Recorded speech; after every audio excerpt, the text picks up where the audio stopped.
Kratos doesn't start out as a god. He starts out as a Spartan soldier. A young captain, used to winning, used to leading men through battles that other people don't walk away from. But war doesn't care about reputation. One day, the Spartans run into a barbarian army, bigger, meaner, and more brutal than anything they've ever faced. The fight drags on for hours, and then the line breaks. Soldiers drop in waves. Kratos gets pushed back until there's nowhere left to go. And in that moment, staring death in the face, what he clings to isn't mercy, and it isn't honor. It's victory. And that hunger opens the most dangerous door of all. Kratos calls out to Ares, the god of war, as a last, desperate plea. Ares answers, and he accepts a cold deal. Kratos lives. Kratos gets the power to turn the tide.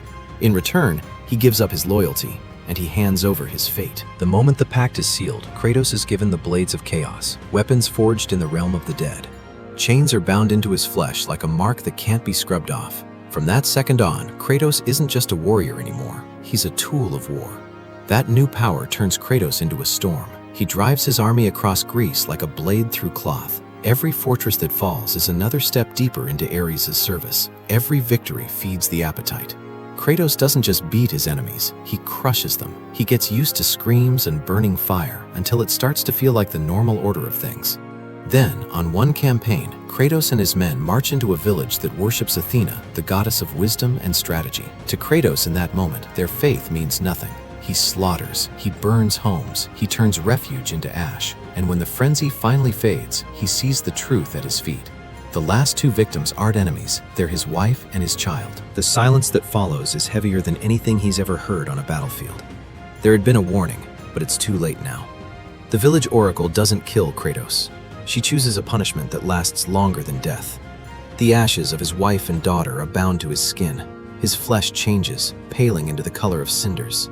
And from that night on, the name Ghost of Sparta is born, not as a legend, but as a sentence. Later, Kratos realizes that tragedy wasn't entirely an accident. It was a design. Ares wanted the perfect warrior, someone unchained by feeling, someone willing to do anything without hesitation. By pushing Kratos into an unforgivable crime, Ares believes he'll sever him from whatever humanity he has left, leaving only the instinct to kill. But Ares misjudges one thing. The pain doesn't make Kratos more obedient. It wakes him up. It turns loyalty into hatred.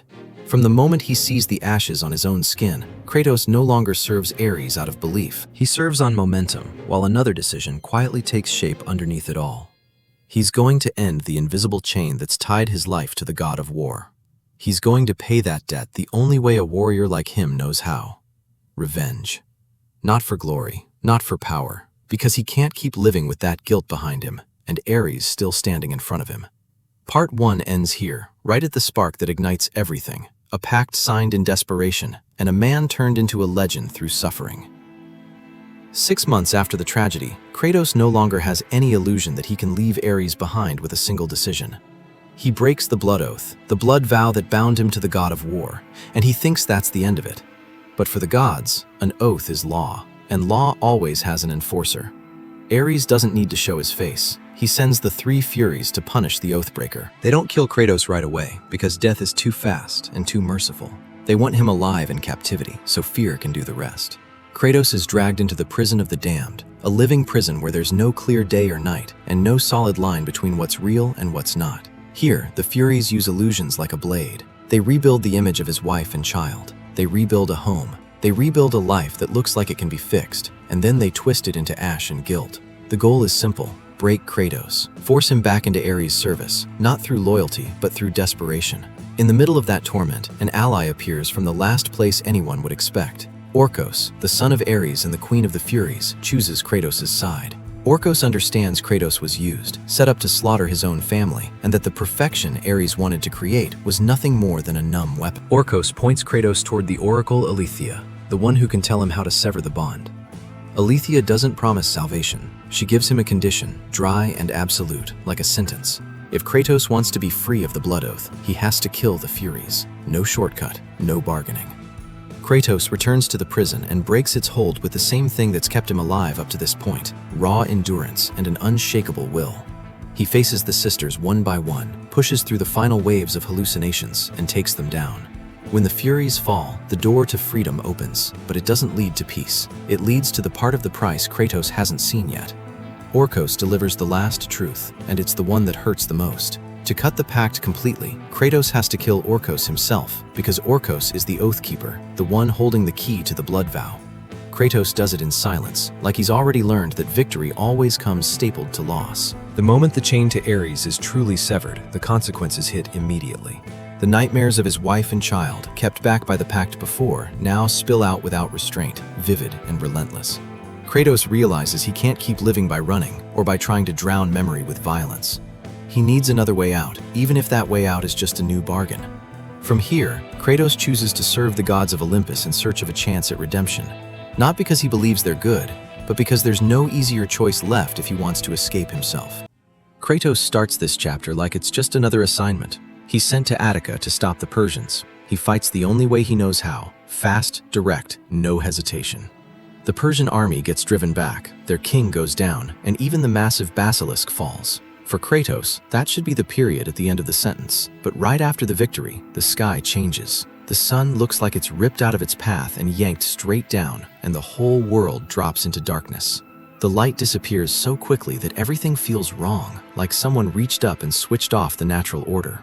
Kratos follows the last trace of brightness on the horizon. He finds a sign of Athena, and he's given a new command: not to kill another enemy, to put the sun back where it belongs.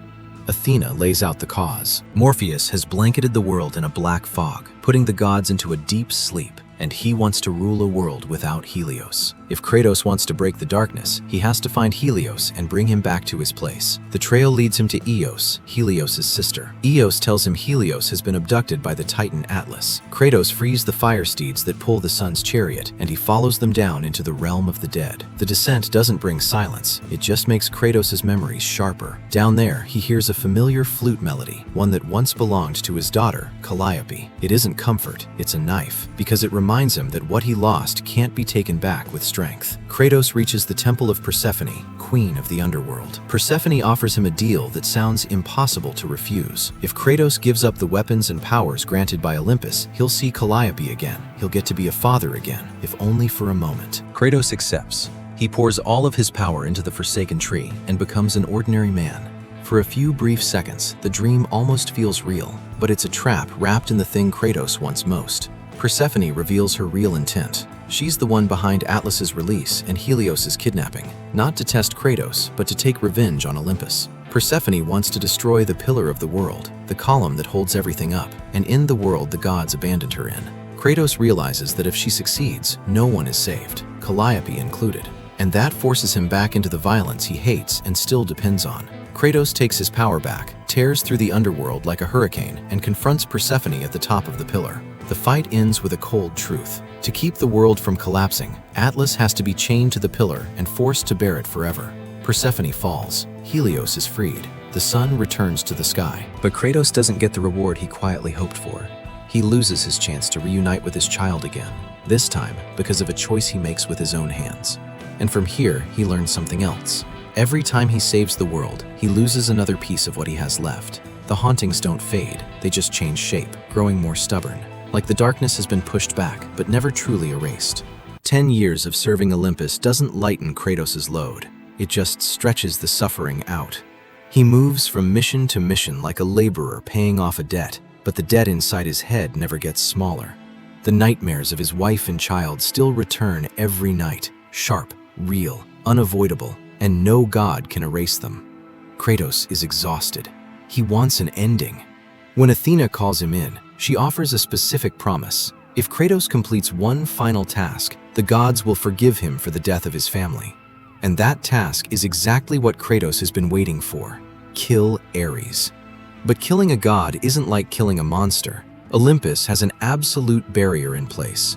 Only Pandora's box can give a mortal the power needed to bring down a deity. And the box isn't in anyone's hands. It's hidden inside a temple packed with deadly traps, placed on the back of the Titan Kratos, cursed by Zeus to wander forever through the desert of lost souls. Kratos sets out for Pandora's temple like he's walking toward the end of himself. He pushes through the traps, absorbs the wounds, and finally gets his hands on the box. But the moment victory feels locked in, Ares strikes from a distance. A massive stone pillar is hurled from Athens, crossing an impossible span, and it kills Kratos on the spot. Harpies immediately snatch Pandora's box and carry it back to Ares. Kratos falls into Hades, the realm of the dead, where every soul is swallowed by despair. But Kratos refuses to die that way. He fights like death is just another room he has to break out of. On his climb out of the underworld, a mysterious gravedigger appears, calls him "my child," and helps guide him back. Kratos doesn't know who he is. He only knows he's been given one more chance. He returns to Athens, takes the box back, and opens it. What erupts isn't a single specific weapon. It's power, enough to turn a man into something that can stand against a god. Ares doesn't accept defeat quietly. He drags Kratos into a brutal illusion, forcing him to relive the murder of his wife and child, trying to break his will before he breaks his body. When that isn't enough, Ares tears the blades of chaos from Kratos' arms, a reminder that everything Kratos ever had once belonged to him. Kratos is forced to fight with his bare hands until he finds another weapon inside the city of Athens, the Blade of the Gods, a massive sword that used to be nothing more than decoration. With that blade, Kratos finishes Ares. Athens is saved. Athena's promise is fulfilled, partly. The gods forgive his sins, but they tell him one thing straight. They can't make him forget. The nightmares stay. Kratos hears it and understands. He killed Ares, but he didn't kill the torment. He goes looking for death by throwing himself into the sea. Athena pulls him back at the last second. On Olympus, the throne of the god of war is empty, and Kratos, the man who just ended a god, is placed into it. From here, he's no longer a soldier trying to earn redemption. He becomes the god of war. But the past is still standing right behind the throne. From the moment Kratos takes the throne as the god of war, Olympus doesn't rest. Not just because their new god is too brutal, but because an old prophecy is still haunting them. The prophecy says Olympus will fall to the marked warrior, a mortal fighter bearing a destined mark. Zeus and Ares believe they found that warrior early. A Spartan boy named Deimos, Kratos' younger brother, has a strange birthmark on his body. To them, that's proof. Ares storms into the brothers' training and takes Deimos, cold and direct, like a kidnapping that's perfectly legal in the eyes of the gods. Kratos tries to intervene, but Ares throws him aside and leaves a scar over his right eye. Athena steps in to spare Kratos because they only need Deimos. Deimos is taken to Death's domain and tortured by Thanatos for years. Kratos grows up carrying that failure. He tattoos a red stripe across his face and body, carving a vow into his own skin so he never forgets his brother.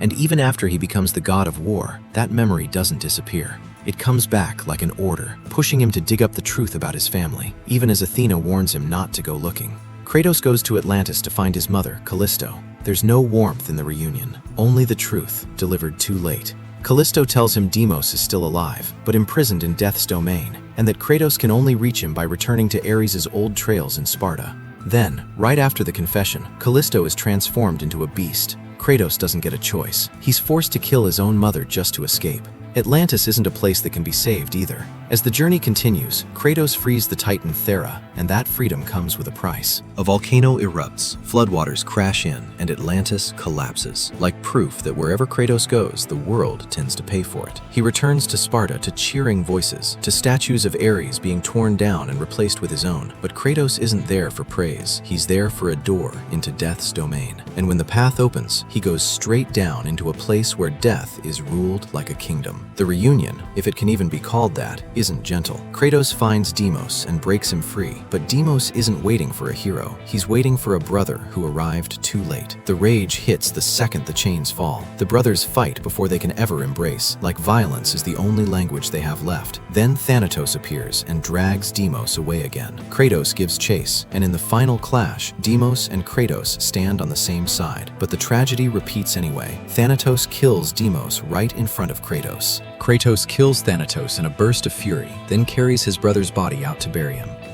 And that's when the last truth surfaces, and it's crueler than any battle. The marked warrior was never Deimos. The mark was never a birthmark. The mark is the ash of Kratos' wife and child, bound to his skin years ago. Kratos is the marked warrior Olympus feared. Zeus and Ares took the wrong brother, and that mistake helped shove Kratos even farther down a road with no return. When Deimos is gone, Kratos understands every tie he had to the mortal world has been cut clean. His family is dead, his brother is dead, his mother is gone. From that moment on, Kratos has no reason left to hold back. He returns to Olympus with a new vow, cold and clear. The gods will pay for everything they've done. After Deimos dies, Kratos returns to Olympus in a different state of mind. He isn't looking for guidance. He isn't waiting for judgment. He chooses action. Kratos keeps leading the Spartan army, expanding war like a way to dump his rage onto the world the gods still claim to rule. At this point, Kratos is the god of war, but he still moves like a captain on the ground. He marches with the troops, he shows up at sieges, he personally breaks the formations that stand against him. That level of destruction is something Olympus can't ignore. And then they send a point of steel meant to stop him. Argos, a giant and a servant of Hera, appears like a warning that Kratos' power is no longer being tolerated. The fight erupts hard, and it should have been nothing more than suppression. But right then, a stranger makes a move. Argos is murdered, and the blame gets shoved straight onto Kratos. A killing gets turned into evidence. Chaos gets turned into an excuse. The gods start to suspect Kratos is crossing the line, and someone is deliberately pushing them toward that conclusion. Zeus doesn't punish him immediately. He takes a procedural step instead, like he's testing whether Kratos will still obey. Zeus sends Syrinx, the son of Hermes, to deliver a message. The messenger arrives with a clear order. Kratos needs to stop the destruction, stop dragging war even farther, and accept that Olympus is still the one that makes the rules. But Kratos isn't in a place where negotiation exists anymore. He doesn't trust the gods' good faith, because they're the ones who took everything he ever had. And he won't accept being commanded either, because the throne he sits on never gave him peace. It just handed him more chains. Kratos refuses.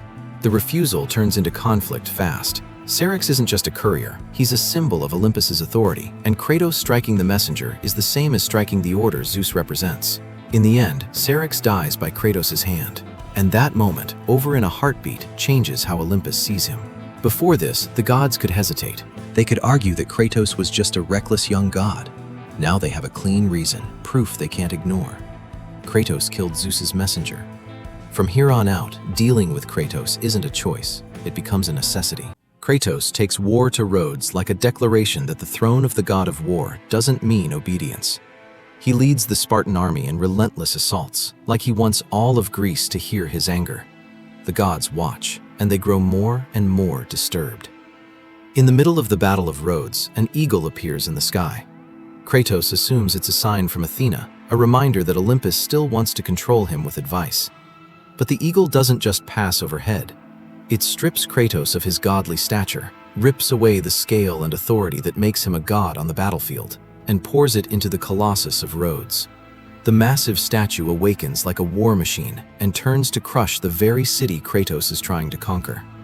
Kratos is forced to fight something made from his own power, and when that battle drains him down to the edge, Zeus appears, looking like a savior. Zeus offers Kratos the blade of Olympus, the sword once used to end the Great War long ago. Zeus tells him that if he channels all of his godly power into the blade, he'll have enough strength to destroy the Colossus. Kratos does it because he needs an immediate win. The Colossus falls, but Kratos falls with it, no longer strong enough to stand like a god. The moment Kratos is at his weakest, the truth shows itself. The eagle was never Athena, it was Zeus. The rescue was a trap wrapped in promises and urgency. Zeus uses the blade of Olympus to kill Kratos, and then he wipes out the Spartan army too, like he's stamping out a fire before it spreads. Kratos drops into the underworld again, but this time he doesn't claw his way out on willpower alone. Gaia, the primordial Earth Mother and the grandmother of the Olympian gods, pulls him back from death. Gaia doesn't save him out of mercy, she saves him out of interest. She tells Kratos he's the Titan's chance to take revenge on Zeus, and she lays out the plan. Kratos has to reach the island of creation, find the Sisters of Fate, and bend destiny itself. He has to go back in time, reclaim his power, and prevent Zeus's betrayal. Kratos accepts because he has nothing left to lose, and this time the goal isn't just survival, the goal is overthrow. The island of creation isn't a place you pass through, it's a machine built to grind people down. Kratos forces his way through trial after trial, fighting everything in his path like the world itself is testing how desperate he really is. He battles, he cuts down every obstacle, and he closes in on the Sisters' fortress. When the goddesses of fate refuse to change the past, Kratos answers the only way he believes works: violence. He defeats them and takes control of destiny, like he's ripping the pen out of the hand that writes his life. Kratos returns to the moment Zeus killed him at Rhodes and nearly drives the blade of Olympus into Zeus with his own hands. But Athena rushes in, takes the strike, and dies right in front of him. With her last breath, Athena says what Kratos doesn't want to hear. Zeus killed him out of fear, the same fear Kronos once had of his own children. And Zeus is Kratos' father. That truth doesn't stop Kratos, it only makes his resolve colder. Kratos goes back to the era of the Great War, drags Gaia and the Titans from the past into the present, and brings an ancient conflict straight back to Olympus. From here on out, this isn't a personal feud anymore. It becomes total war between the forces that once split the world in half. The Great War begins again, and Kratos is the spear point driving it forward. The war starts right on the slope of Mount Olympus, with the Titans climbing up like an ancient storm. Poseidon is the first to step in. He transforms into a towering water entity and summons seahorses, like the entire ocean has been called awake to stop Kratos. The battle ends with Poseidon's death, and that death isn't just the loss of a god, it's the collapse of a natural function. The sea rises and swallows the land. A massive flood rips across the world, and it feels like the foundation of order is being pulled out from underneath everything. Kratos and Gaia keep pushing toward Zeus, but Zeus is waiting. A bolt of lightning hits, knocking them both off the mountain. Gaia manages to cling on and climb back up. Kratos hangs on at the edge, fighting just to survive. And that's when Gaia shows her face. She tells him he was nothing but a pawn, used to give the Titans access to Olympus. Then she lets go and leaves him to fall. Kratos drops into darkness again, but this time his hatred isn't aimed only at Zeus. It's aimed at everyone who ever called him an ally. When he rises out of the underworld, there's no trust left to lose, only one objective: end it all. In the underworld, Athena's spirit appears. She died at Rhodes, but she returns now in another form, colder, sharper. Athena gives Kratos the Blades of Exile and points him toward the way to kill Zeus. If he wants to bring down the King of Olympus, Kratos has to extinguish the Flame of Olympus, the fire protecting Pandora's box. That path begins with Kratos killing Hades and taking the claws of Hades, like he's ripping control of souls straight out of the god of the dead. On his way back to Olympus, Kratos crosses Gaia again and doesn't forget the betrayal. He cuts off her hand and sends the Titan falling, like a declaration that he serves no one anymore. Then he finds Helios, the sun god, dying. Kratos doesn't save him. He takes Helios's head. And when the light is stolen, the world sinks into darkness. It's another marker that every step Kratos takes forward tears something bigger apart. And it doesn't stop there. Hermes, Hercules, Hera, Kronos, Hephaestus. One name after another falls like pillars snapping in half. Kratos isn't just defeating the pantheon anymore. He's erasing it from the order that exists. Eventually, Kratos reaches Pandora, the key to shutting down the flame that guards the box. The truth is simple and brutal.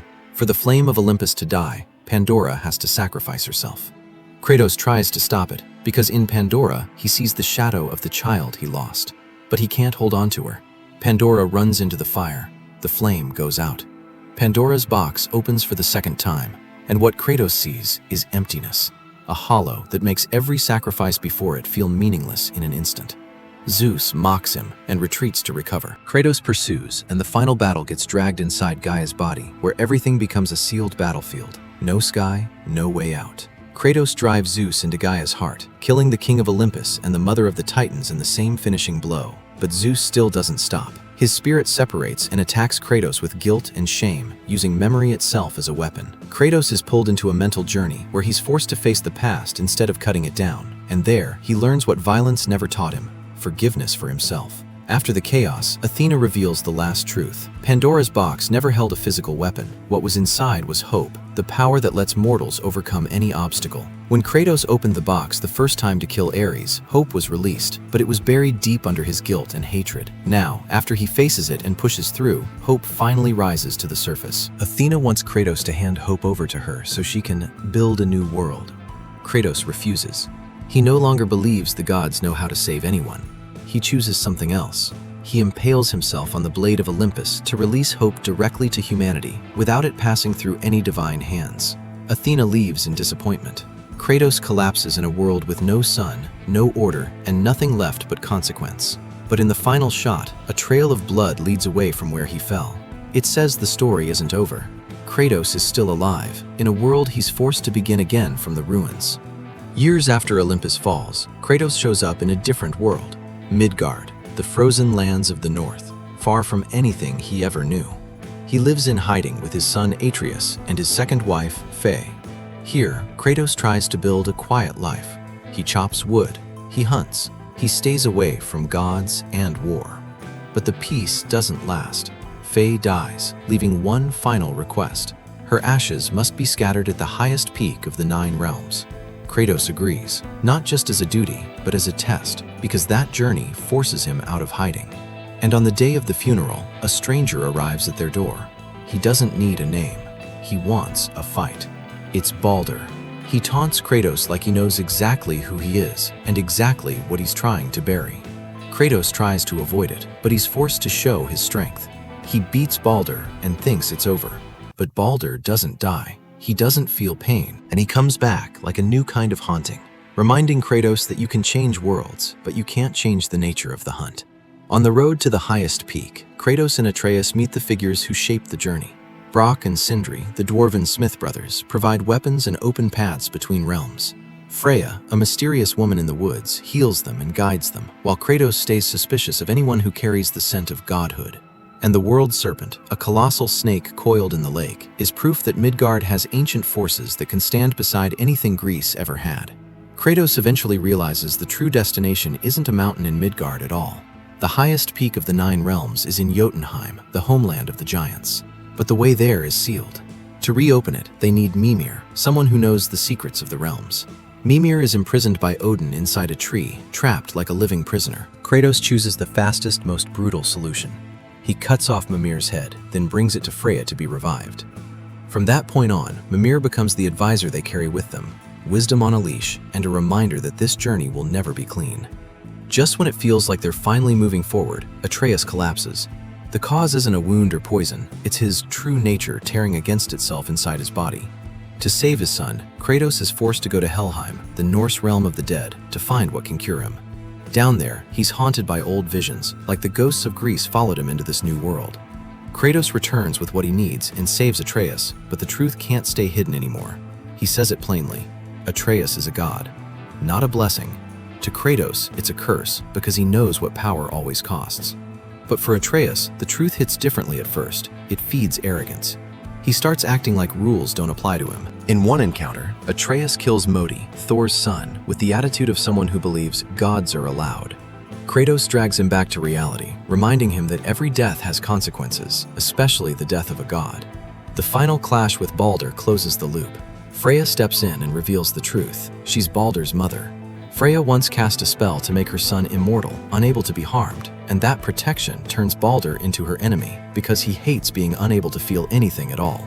When Baldur tries to kill his mother to free himself from that hatred, Kratos intervenes. He snaps Baldur's neck, not for victory, but because he's seen too many cycles of sons killing fathers, sons killing mothers, and he knows it only breeds more disaster. Freya swears revenge, casting a new shadow over the father and son's future. And then the journey's last truth opens in Jotunheim. Faye wasn't just a woman of Midgard, she was a giant. Atreus isn't just a god, he has another name, Loki. When they scatter the ashes at the highest peak, Fimbulwinter begins earlier than it should. That's the signal that Ragnarok is coming.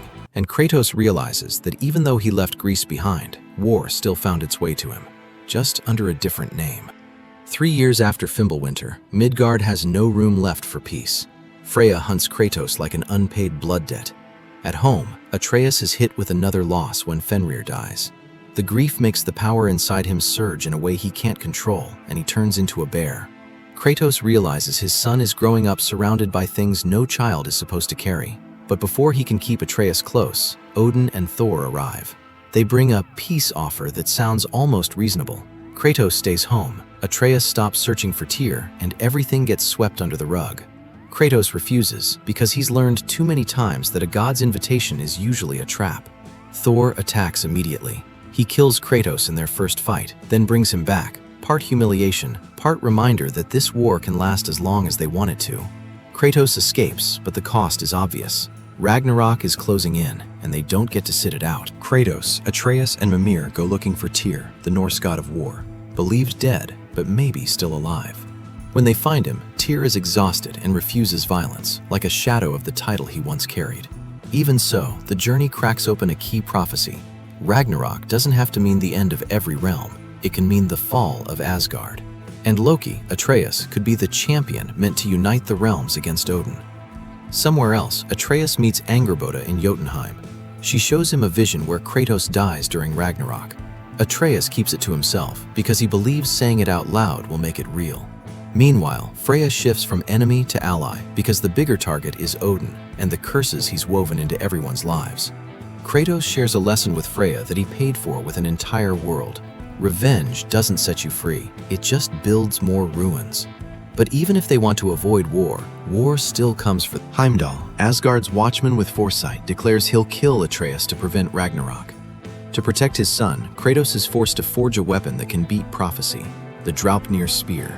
And when Heimdall refuses to back down, Kratos kills him and takes Gjallarhorn, the horn that opens the road to Ragnarok. The deeper they go, the clearer Odin's manipulation becomes. Atreus gets pulled into Asgard, drawn in by Odin and a mask of knowledge, something that promises absolute understanding. One task leads to another, and the line between cooperating and being used starts to blur. In another crisis, Garm, the Hellhound, tears holes between the realms. Atreus discovers Fenrir's soul is still tied to a piece of the rite he performed, and he transfers that soul into Garm's body to keep the realms from being ripped apart. Then comes the biggest twist of all, right inside their own camp. Tyr is revealed to be Odin in disguise. He kills Brock and shows his face, turning every attempt at peace into nothing. War ignites, exactly the way Odin wanted it, but this time, the alliance is ready. Ragnarok begins when Gjallarhorn sounds. 8 realms unite to attack Asgard. Kratos faces Thor and wins, but he doesn't kill him. He chooses mercy, trying to break the cycle of fathers and sons being turned into instruments of violence. Odin proves there's no mercy on his board. He kills Thor in front of Thrud, just to make the point.